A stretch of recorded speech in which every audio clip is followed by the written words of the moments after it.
Bismillah, assalamualaikum warahmatullahi wabarakatuh.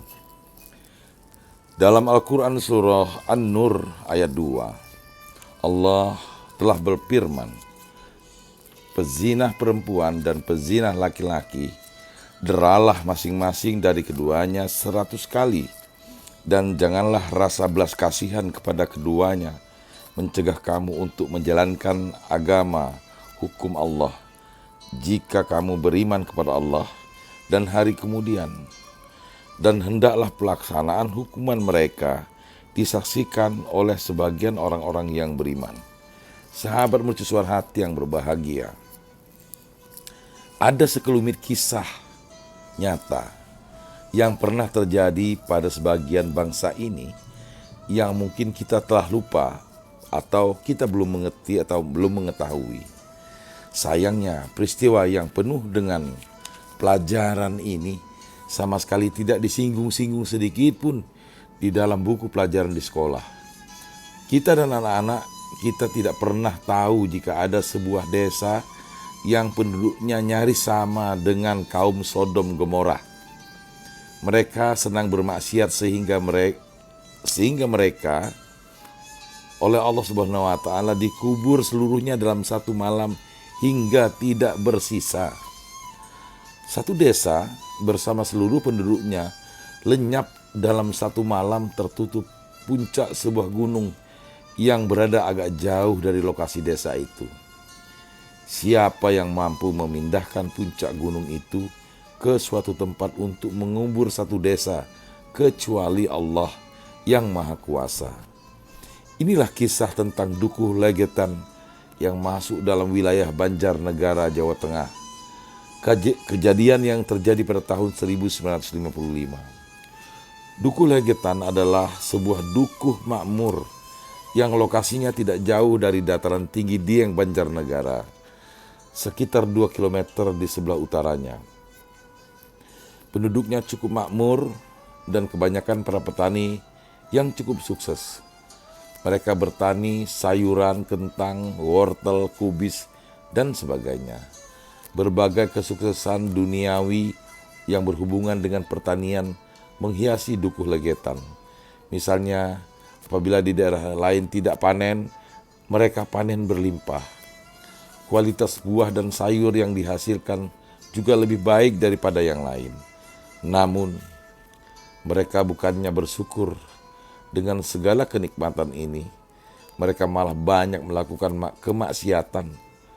Barangkali inilah yang dinamakan istidrat, atau disesatkan Allah dengan cara diberi rezeki yang banyak. Tetapi, orang tersebut akhirnya makin tenggelam dalam kesesatan. Sahabat mercusuar hati yang berbahagia, masyarakat Dukuh Legetan umumnya ahli maksiat. Perjudian di dukuh itu merajalela. Begitu pula minum-minuman keras. Tiap malam mereka mengadakan pentas lengger, sebuah kesenian tradisional yang dibawakan oleh para penari perempuan yang sering berujung pada perzinahan. Ada juga anak yang malah melakukan kemaksiatan bersama ibunya sendiri. Beragam kemaksiatan lain sudah sedemikian parah di dukuh itu. Pada suatu malam 17 April 1955, turun hujan yang amat lebat di dukuh itu. Namun masyarakat Dukuh Legetan masih saja tenggelam dalam kemaksiatan. Barulah pada tengah malam hujan reda, tiba-tiba terdengar suara keras seperti sebuah bom besar dijatuhkan di sana, atau seperti suara benda yang teramat berat jatuh. Suara itu terdengar sampai ke desa-desa tetangganya. Namun malam itu tidak ada satupun yang berani keluar, karena selain suasana teramat gelap, jalanan pun sangat licin. Sahabat mercusuar hati yang berbahagia, pada pagi harinya masyarakat yang ada di sekitar Dukuh Legetan yang penasaran dengan suara yang amat keras itu barulah keluar rumah dan ingin memeriksa peristiwa apa yang terjadi kemarin malam. Mereka sangat kaget ketika kejauhan terlihat puncak gunung pengamun-amun sudah terbelah rompal. Mereka kaget, bukan kepalang. ketika melihat dukuh legetan sudah tertimbun tanah dari irisan puncak gunung tersebut. Bukan saja tertimbun, melainkan sudah berubah menjadi sebuah bukit dengan mengubur seluruh dukuh beserta warganya. Dukuh legetan yang tadinya berupa lembah, kini sudah menjadi sebuah gundukan tanah baru menyerupai bukit. Seluruh penduduknya mati, gegerlah kawasan Dieng. Masyarakat sekitar terheran-heran. Seandainya gunung pengamun-amun sekedar longsor, maka longsoran itu pasti hanya akan menimpa lokasi di bawahnya.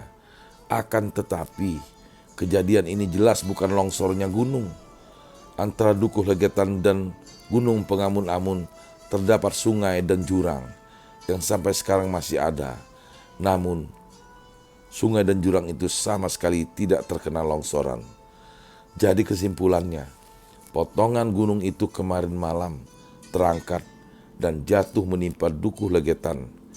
Siapakah yang mampu mengangkat separuh gunung itu kalau bukan Allah yang Maha Kuasa? Sudah merasa amankah kamu bahwa Dia yang di langit tidak akan membuat kamu ditelan bumi ketika tiba-tiba ia terguncang? Al-Quran Surat Al-Mulk ayat 16. Untuk memperingati kejadian itu, pemerintah setempat mendirikan sebuah tugu yang hari ini masih bisa dilihat siapapun. Di tugu itu tertulis dengan plat logam, Tugu peringatan atas tewasnya 332 orang penduduk dukuh legetan serta 19 orang tamu dari lain desa sebagai akibat longsornya gunung pengamun-amun pada tanggal 16-17 April 1995. Sahabat Mercusuar Hati yang berbahagia, sungguh kisah tenggelamnya dukuh legetan ini menjadi peringatan bagi kita semua bahwa azab Allah yang datang tiba-tiba tidak hanya terjadi pada masa lampau, pada masa nabi, para nabi saja, tetapi azab itu pun bisa menimpa kita pada zaman ini. Sangatlah mudah bagi Allah Subhanahu wa Ta'ala untuk mengazab manusia zalim dan durjana dalam hitungan detik. Andaikan di muka bumi ini tak ada lagi hamba-hambanya yang bermunajat pada tengah malam, mengiba ampunannya, nauzubillahi min zalik. Sahabat Mercusuar Hati yang berbahagia, bertobat bukan khusus diperintahkan kepada mereka yang berzina, bahkan kepada siapa saja yang turut menunjukkan jalan untuk terjadinya perzinahan, membantu dan memberi peluang kepada pelakunya, dan siapa saja yang ikut terlibat di dalamnya. Hendaklah mereka semua segera kembali bertobat dengan sungguh-sungguh, menyesali apa yang pernah dilakukannya, dan berusaha sekuat tenaga untuk tidak kembali melakukannya. Hal yang paling penting adalah memutuskan hubungan dengan siapa saja dan apa saja yang bisa menarik ke arah perbuatan keji tersebut. Semoga narasi ini dapat memberikan inspirasi kepada kita dan dapat membuat kita semakin baik dari hari ke hari. Mudah-mudahan bermanfaat. Lebih dan kurang mohon maaf. Billahi taufik wal hidayah. Wassalamualaikum warahmatullahi wabarakatuh.